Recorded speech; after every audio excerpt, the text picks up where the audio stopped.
রাস্তা ব্লক করে যাইতেছে, কোনো গাড়ি ছাড়তেওছে না, কোনো গাড়ি যাইতেও দিতেছে না। দেখ ওদের বাপ দাদার গেলে রাস্তা, ওদের বাপ দাদার গেলে রাস্তা।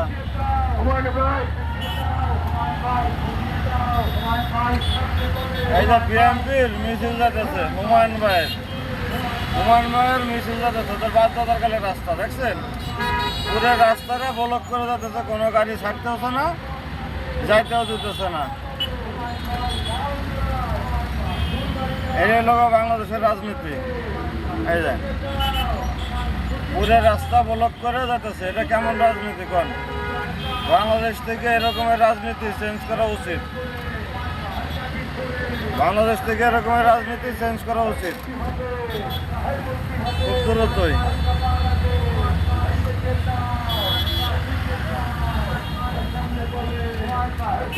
এরকমের নোংরা রাজনীতি আমাদের দরকার নাই বাংলাদেশে। এই যে দেখেন পুরো রাস্তাটা ফিল আপ করে যাইতেছে ধীর গতিতে, কোনো গাড়ি যাইতেও দিতেছে না, কোনো কিচ্ছু না। দেখেন মানুষের এই ভোগান্তিতে আর কতকাল পড়ব, এই ভোগান্তির শিকার আর কতকাল হবে। ভাই